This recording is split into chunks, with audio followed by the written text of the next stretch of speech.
Hi guys, welcome back to my channel, Edmond Mendaros, and here with another quick tutorial.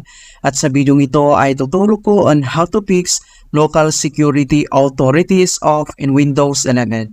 To fix this problem, so dito lang sa start menu, so right click lang tayo and then kailangan mo lang select tong terminal admin. So dito sa Windows PowerShell ay kailangan lang natin enter yung command keyword na to. So ilalagay ko to sa description box. So copy lang natin yan. And then kailangan lang natin itong enter. So dito sa keyboard ay press mo lang yung enter. Alright, so after completed successfully ito ay close lang natin tong Windows. And then kailangan lang natin itong restart tong computer natin. Alright, so ganoon lang po kasimple kung paano natin ipipix yung local security authority is off dito sa Windows 11.